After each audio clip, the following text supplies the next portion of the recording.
Remember her name, 17-year-old Nori Sante Ramos. She's an honor roll student. She's a star athlete. She should be starting her senior year of high school in Los Angeles this week, today, right now. But instead, Nori is living in fear in Guatemala with her mom, Estela, a place she'd only lived as a very small child and hardly recognizes. The two fled Guatemala nearly a decade ago out of fear of being targeted by gang violence after showing up for a routine ICE check-in earlier this summer, something they'd done a lot of times. Nori and Estela were suddenly detained and then deported days later, throwing the future of the life they have built together in Los Angeles into question. According to NBC's reporting, they arrived in Guatemala, quote, wearing the same clothes they had put on for their immigration appointment in America. From that moment forward, those were the only belongings they had. With no money and no working phones, they begged Guatemalan officials for one call. When Estela finally reached her eldest daughter in Los Angeles, panic set in. She hadn't heard from her mother and sister in 4 days and had no idea they'd been deported. Now, 2 months after her deportation, MSNBC's Jacob Soboroff had the chance to visit Nori in Guatemala for an exclusive interview. They talk about the life she's missing in Los Angeles and the fear that she and her mom live in now. What have the last 2 months been like? It's been tough. Just realizing like school just started and now me not being there, it just hurts me a lot. It's been like my senior year and I really miss everything. My school, my first year of cross country. You said even prom you were thinking about. Yeah, I was thinking about prom. A lot of things come in my head and I keep telling my mom like I miss that I cannot be there. Do you have any friends here? No. Nobody. Do you know the city? I don't know. I told my mom I'm gonna be lost here because I don't know nobody. You feel lost. In the moments when you feel lost, where are you finding your hope, the hope that you have? God. So you're praying a lot? Yes.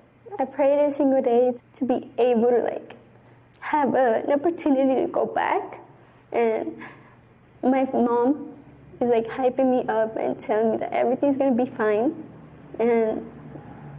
But it's really hard to like be used to a place that didn't grow up. Joining us at the table, MSNBC senior national and political correspondent Jacob Soboroff. Molly and Melissa are still here. Oh, man. So thank you, first of all, for sending us. We wouldn't have gone without you. And I guess the first thing I want to say about Nori is one of one, but there are so many Noris since the beginning of this Trump administration. And were it not for this Trump administration, Nori would be today probably in track practice or running cross country in LA at the Miguel Contreras Learning Complex, where I went and I visited her teacher, and around the corner I visited her cousin, and I went to where her house is, where they had ceviche the night before they went to the immigration hearing, were picked up and kicked out of the country. She'd be in civics class, learning, I swear to you, about due process, Darcy White, her teacher, told me. And now she finds herself in Quetzaltenango, which is the second biggest city in Guatemala, but 3.5 hours from Guatemala City. It's a place that she has literally no idea. She doesn't speak Spanish.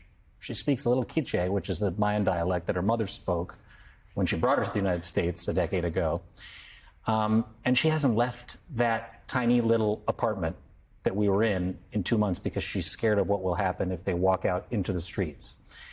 That's who Donald Trump is rounding up in these efforts like he promised in Chicago. That's who he will round up in Chicago. I watched the first hour of your broadcast today.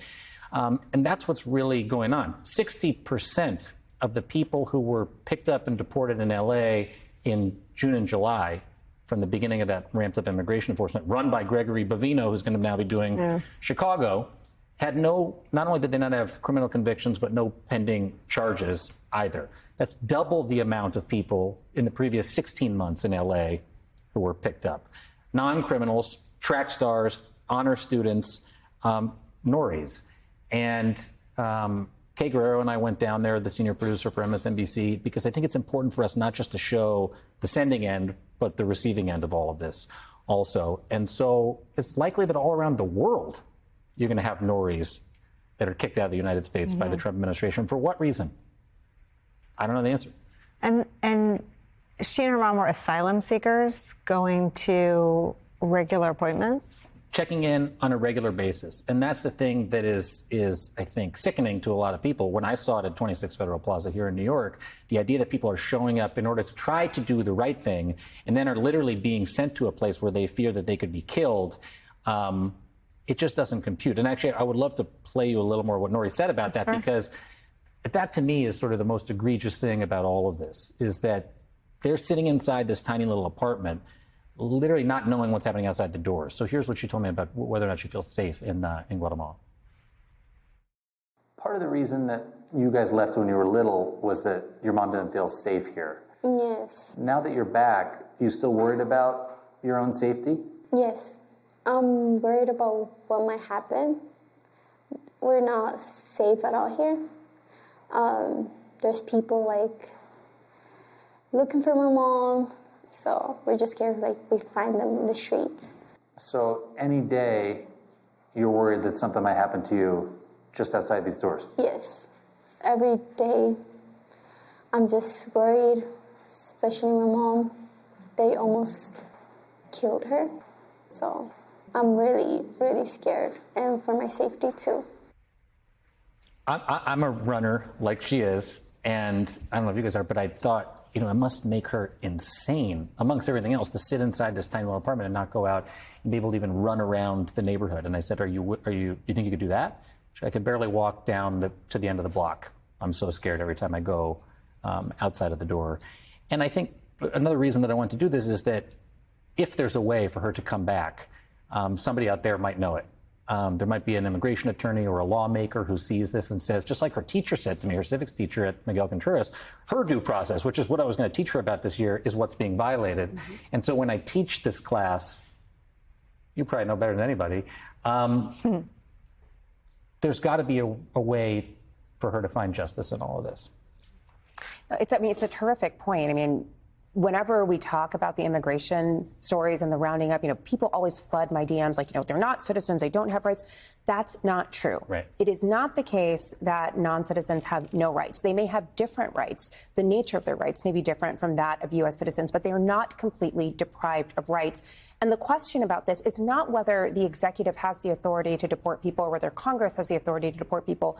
They surely do. The question is whether or not they are following the right protocols to do this, because these people, all of us, have rights. And if they deny and deprive those rights for that group, they can very easily do it for everyone else. Like, that is what's on the line with this.